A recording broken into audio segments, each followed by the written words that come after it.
Bien, hoy día analizaremos el ciclo cardíaco y gasto cardíaco. Bueno, lo primero recordar que si hacemos un corte del corazón nos vamos a dar cuenta que está formado por 4 cámaras, 2 atrios o aurículas y 2 ventrículos. En este caso vemos que entre aurículas y ventrículos están aquí de un color blanquecino las válvulas auriculoventriculares. En el lado izquierdo la válvula mitral y en el lado derecho la válvula tricúspide. Entonces la válvula mitral también se le conoce como bicúspide y que está en el lado izquierdo, como decíamos, y la válvula tricúspide al lado derecho. Estas válvulas permiten el flujo de sangre desde aurículas a ventrículos e impiden el retorno de sangre desde el ventrículo hacia la aurícula. La apertura de estas válvulas está determinada por cambios o gradientes de presión.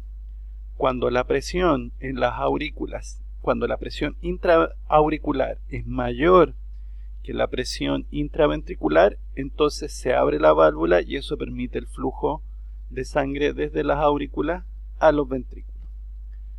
Por otro lado, aquí vemos parte de la arteria aorta seccionada y en la aorta vemos estas válvulas, que son las válvulas semilunares. Entonces, en el punto de salida de estas grandes arterias, la aorta que nace en el ventrículo izquierdo, ¿no es cierto? Y la aorta, y la arteria o el tronco de la arteria pulmonar, existen estas válvulas que regulan el paso de la sangre desde los ventrículos hacia la arteria, e impiden el retroceso de sangre desde la arteria hacia los ventrículos. De manera parecida a lo que explicamos anteriormente, se abren también en base a gradientes de presión. Cuando la presión intraventricular es más alta que la presión dentro de la arteria, entonces la válvula se va a abrir y entonces la sangre se va a mover desde el ventrículo hacia la arteria. Bueno, el ciclo cardíaco que vemos en este dibujo corresponde al periodo, a todos los cambios que se producen en el corazón en un intervalo de tiempo comprendido entre un latido cardíaco y el siguiente. Podría decirse que es desde la expulsión de la sangre por el ventrículo hasta la siguiente expulsión de sangre desde el ventrículo. Entonces aquí vemos algunas de las fases, por ejemplo la fase de llenado, la fase de sístole auricular, la fase de sístole ventricular isovolumétrica, la fase de eyección o expulsión ventricular y la fase de relajación ventricular isovolumétrica.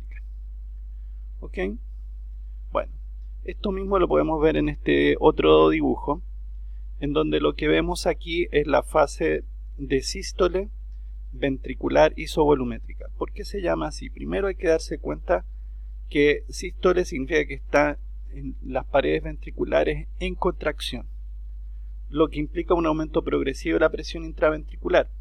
Sin embargo, podemos notar que las válvulas auriculoventriculares están cerradas y que las válvulas semilunares, aórticas y pulmonares también están cerradas, por lo tanto no hay cambio de volumen dentro de sangre, volumen de sangre dentro del ventrículo.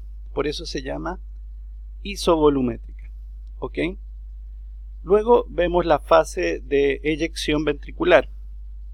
Entonces en este caso, como comenzó ya la sístole ventricular en algún momento, cuando la presión intraventricular se hace mayor que la presión dentro de la arteria aorta o del tronco de la arteria pulmonar, entonces las válvulas semilunares de la aorta y del tronco de la arteria pulmonar se abren y la sangre sale expulsada por estas arterias. Por eso se llama fase de eyección.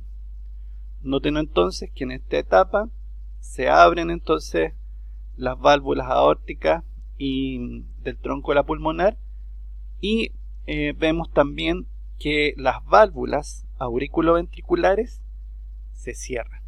¿no es cierto? O están cerradas, mejor dicho, se mantienen cerradas. Bueno, si seguimos avanzando, vamos a tener la diástole ventricular isovolumétrica.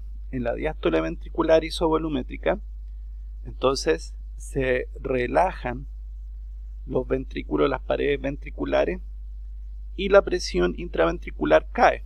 Esta caída en la presión intraventricular hace que el gradiente de presión no sea lo suficientemente alto para mantener abiertas las válvulas semilunares aórtica y pulmonar. Entonces se cierran estas válvulas aórtica y semilunares y deja de expulsarse sangre del corazón. Como en esta etapa también están cerradas las válvulas auriculoventriculares, entonces el volumen de sangre dentro del ventrículo se mantiene. Y por esa razón hablamos de una diástole ventricular isovolumétrica. ¿Okay? Entonces aquí también se va a mantener constante el volumen de sangre dentro del ventrículo. Luego, ¿no es cierto? A medida que se empieza a llenar de sangre la aurícula, ¿no es cierto? A medida que se empieza a llenar de sangre la aurícula o las aurículas, empieza a aumentar también la presión intraauricular, y cuando el gradiente de presión es lo suficientemente alto, se abren las válvulas auriculoventriculares. Entonces, al abrirse, comienza a llenarse de sangre los ventrículos. Esto entonces es la fase de llenado ventricular. En un primer momento esta fase de llenado es pasiva. Si nosotros notamos en este caso, tanto aurículas como ventrículos están relajados. Las válvulas auriculoventriculares están abiertas, pero las válvulas semilunares de la arteria aorta y del tronco de la arteria pulmonar se encuentran cerradas. Posteriormente, dentro de esta fase de llenado, se produce la sístole auricular mientras los ventrículos se encuentran relajados. Esto permite aumentar un poco más la presión intraauricular y eso permite que siga fluyendo sangre desde la aurícula hacia los ventrículos. Y ahí se va a completar entonces el llenado ventricular. ¿Ok? En esta fase notemos entonces que están abiertas las válvulas auriculoventriculares, pero las semilunares de la arteria aorta y del tronco de la arteria pulmonar se encuentran cerradas. Luego de esto se vuelve a repetir el ciclo y volvemos entonces a la sístole ventricular isovolumétrica. Es decir, ahora mientras las aurículas están relajadas se contraen los ventrículos. Esta contracción hace que aumente la presión intraventricular con respecto a la presión intraauricular y eso ocasiona el cierre de las válvulas auriculoventriculares. Sin embargo, este gradiente de presión no es lo suficientemente alto para abrir las válvulas semilunares de la aorta y del tronco de la arteria pulmonar. Por lo tanto, están todas las válvulas cerradas, las auriculoventriculares y también las de la aorta y del tronco de la arteria pulmonar. Por lo tanto, como el volumen se mantiene constante, hablamos entonces, como ya hemos dicho, de la sístole ventricular isovolumétrica. Y todo esto se va repitiendo una y otra vez. Es importante destacar que asociado al cierre de algunas de estas válvulas se van a producir ciertos ruidos cardíacos. Por ejemplo, cuando nosotros hablamos de la sístole ventricular isovolumétrica, al comienzo de esta se cierran las válvulas auriculoventriculares y eso produce el primer ruido o ruido sistólico. Luego, ¿no es cierto? Vemos que durante, o mejor dicho, al inicio, por otra parte, de lo que es la relajación ventricular isovolumétrica o diástole ventricular isovolumétrica, se produce el cierre, pero ahora de las válvulas semilunares de la aorta y del tronco de la arteria pulmonar. Y eso produciría lo que llamamos el segundo ruido cardíaco o ruido diastólico. Ok, bueno, esta imagen resume los principales cambios que se producen durante el ciclo cardíaco. Entonces nosotros podemos ver aquí, por ejemplo, esta etapa que corresponde a la sístole ventricular isovolumétrica. ¿Cómo sé esto? Porque si ustedes se fijan, ahí el volumen de sangre dentro del ventrículo está constante.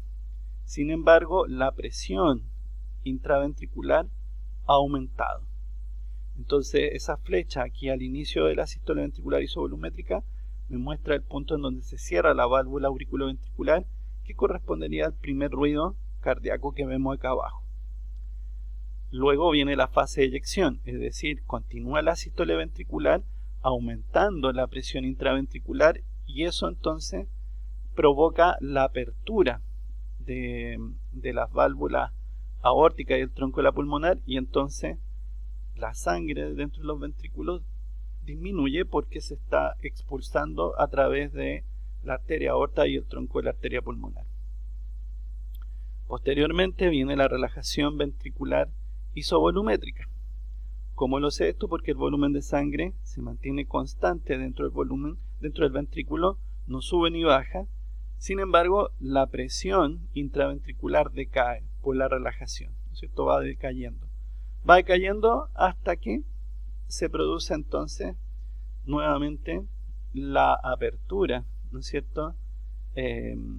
Aquí de la válvula auriculoventricular, y vuelve entonces a producirse el llenado de sangre, ¿no es cierto? Se va llenando la sangre, y también luego va a ocurrir entonces, mientras en la primera fase aurícula y ventrículos relajados, y luego la sístole auricular, en donde la presión intraauricular aumenta con respecto a la ventricular, y continúa entonces entrando este otro poco de sangre, aumentando aún más el volumen ventricular. Y luego se vuelve a repetir el ciclo, ¿no es cierto? Y volvemos con la sístole ventricular isovolumétrica, y se van repitiendo toda la etapa. Acá abajo vemos también las etapas del electrocardiograma, que vamos a analizar más adelante, y que en este caso podemos darnos cuenta que poco antes de cada una de estas sístoles ventriculares se va a producir entonces este complejo QRS que vemos aquí. El pic del complejo QRS ocurre poquito antes de esta sístole ventricular isovolumétrica. Y esto entonces nos muestra que este ciclo se va dando una y otra vez durante toda la vida, ¿no es cierto? Esto representa lo mismo. Hay varias formas de representar el ciclo cardíaco integrado, con los cambios en las presiones dentro de los ventrículos, los ruidos cardíacos, los cambios de volumen, los cambios en el pulso, ¿no es cierto?, y el electrocardiograma.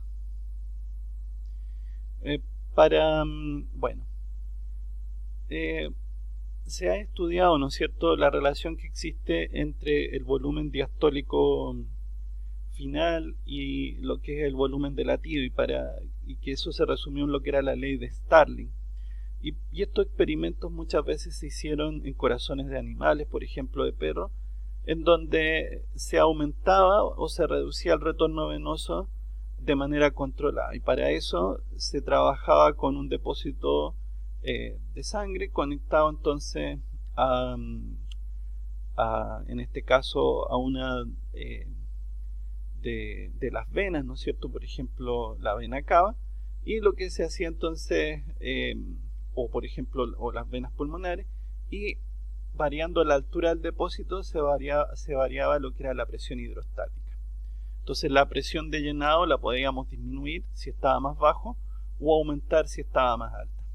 Y lo que se vio era que si el retorno venoso disminuía, entonces el volumen de latido, o sea, el volumen de sangre que se expulsa con cada sístole ventricular, disminuía.